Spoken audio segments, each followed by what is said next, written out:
Dan mulai dari situ semuanya dipusatkan perkuliahannya di Tondo. Jadi sekarang kampusnya terbesar sudah di Tondo. Oke, di sini kan sudah ada yang bertanya. Oke, lanjut karena ada pertanyaan. Ini pertanyaan dari siapa? Ada pertanyaan dari Ilham. Oke, kepada Kak, apa saja istilah-istilah umum dalam perkuliahan? Oke, istilah-istilah umum pada perkuliahan itu banyak ya. Tapi sebagian saja yang saya bahas. Pertama itu KTM, kartu mahasiswa. Itu hampir kayak sama KTP mungkin, atau di SMA itu kartu siswa ya. Kedua KRS, yaitu kartu rencana studi. Ibarat di restoran, KRS itu adalah order food yang diberikan waiter atau waiters untuk diisi pelanggan. Nah, kamu harus mengisi KRS dengan mata kuliah yang mau diambil semester itu. Nah, ketiga SKS. SKS itu merupakan singkatan dari satuan kredit semester. Benda apa itu, Kak? Itu adalah bobot pendidikan tiap mata kuliah ya. Jadi di setiap semesternya, iya kok biasa setiap semester itu ya SKS-nya. Oke, lanjut. IP. IP adalah singkat dari indeks prestasi yang artinya sama saja kayak nilai akhir semester. Berarti kalau di SMA itu kayak nilai rata-rata raportnya. Di Indonesia skala IP dari paling rendah sampai paling tinggi yaitu dari 0 hingga 4. Kelima IPK, indeks prestasi kumulatif, adalah itu dalam pertandingan sepak bola artinya mirip dengan seperti skor A-grade. Secara teknis IPK dihitung berdasarkan rata-rata IP. Jadi IP dikalkulasi dari beberapa semester dihitung, didapat di IP dari mahasiswa dari setiap semesternya dihitung ya. Boleh dicari rata-ratanya kalau tidak salah seperti itu sih. SP ini apalagi ya? Oke, SP itu yang cowok-cowok yang mikir aneh. SP di dunia perkuliahan itu singkatan dari semester pendek. Itu adalah waktu belajar tambahan opsional atau option yang ada di antara semester genap dan ganjil. Biasanya mahasiswa memanfaatkan SP yang durasinya sekitar 2-3 bulan untuk mengulang mata kuliah yang tidak tuntas. Oke, SIAKAT. 7. SIAKAT singkatan dari sistem informasi akademik atau suatu sistem informasi akademik yang digunakan untuk memberikan kemudahan kepada pengguna dalam kegiatan administrasi akademik. Oke, AKAD. Terus AKAD ya. ADAT. ADAT singkatan dari administrasi akademik dan kemahasiswaan, merupakan sebuah pelayanan administrasi akademik yang dipimpin oleh seorang kepala biro. Biro ini merupakan salah satu tujuan tembok pelayanan kampus ya. Oke, mungkin cuma itu ya singkatannya.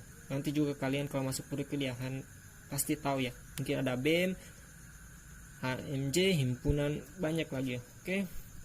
Ada pertanyaan lagi dari Aris ini, Kak, apa itu? Kak, saya dengar sistem perkuliahan sudah diganti ya dengan Merdeka Belajar dan Kampus Merdeka. Nah, Belajar Merdeka dan Kampus Merdeka itu apa, Kak? Oke. Pertama, Merdeka Belajar dulu ya. Merdeka Belajar adalah sebuah sistem yang memberikan kebebasan dan otonomi kepada lembaga pendidikan dan merdeka dari birokrasi. Dosen dibebaskan dari birokrasi yang berbelit-belit, serta mahasiswa diberikan kebebasan untuk memilih bidang yang mereka sukai. Ini menurut Pak Menteri Nadiem Makarim. Jadi kalau tidak salah itu Merdeka Belajar itu ada program di mana kita bisa mengambil 3 semester di luar program studi yang kita ambil. Jadi contoh kita mendaftar kita kuliahnya di program studi kayak saya di program studi sistem informasi, semester 3-nya saya semester berapa ya? Semester 3 saya bisa ambil 24 SKS di luar program studi di ilmu hukum ke ekonomi, tapi dengan syarat nilai harus memenuhi 3,0 dan program studi itu sudah terakreditasi paling tidak C. Oke. Kalau kampus Merdeka itu pada dasarnya menjadi sebuah konsep baru ya, yang membiarkan mahasiswanya mendapat kemerdekaan belajar di perguruan tinggi. Konsep ini pada dasarnya menjadi sebuah lanjutan dari sebuah konsep yang sebelumnya, yaitu merdeka belajar. Ya, next lah. Oke, lanjut.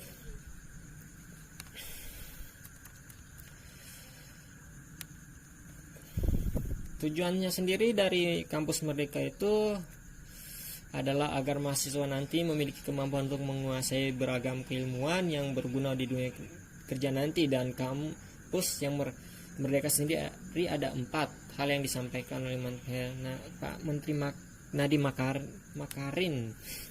4 hal itu tersebut dibahas secara lengkap di dalam pembahasannya. Tapi di sini saya sebutkan saja ya.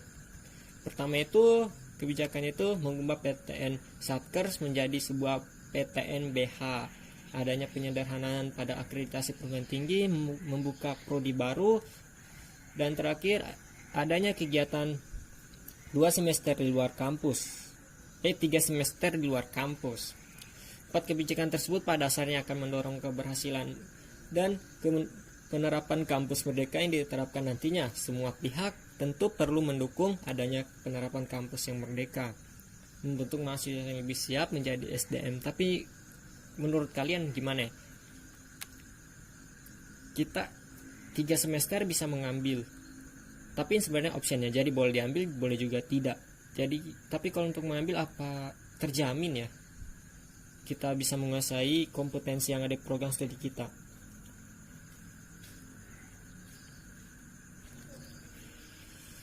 Oke, tadi sampai mana?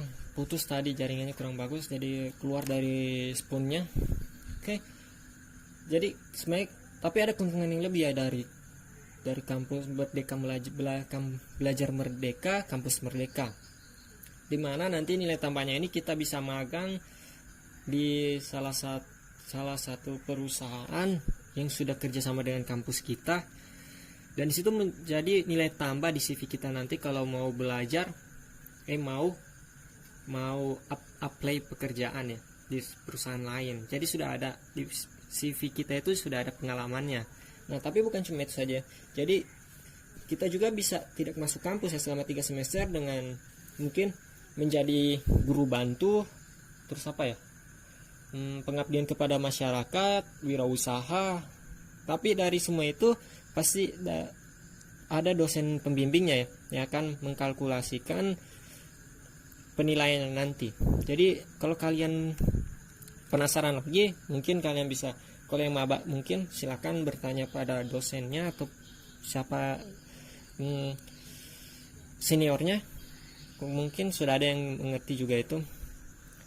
Oke, lanjut. Mungkin malam ini sampai sini ya, karena saya mulai ngantuk juga. Terima kasih yang sudah mau dengar ocehan saya. Makasih juga masih ada yang bertanya ini, Kak, etika menghubungi dosen bagaimana, Kak? Oke, etikanya sih jangan hubungi dia di waktu tertentu ya. Waktu di mana menurut kalian itu dia lagi sibuk. Contoh gimana? Jangan menghubungi, kalau kata guru bahasa Indonesia saya lalu di SMK ya, namanya Ibu Ayu Rokmana, dia kasih tahu kepada kami waktu itu, menghubungi dosen itu waktu paling bagus itu pagi. Mungkin jangan pagi karena mungkin dia sedang mengajar atau kerja. Tapi kalau untuk yang hari-hari libur mungkin bisa ya.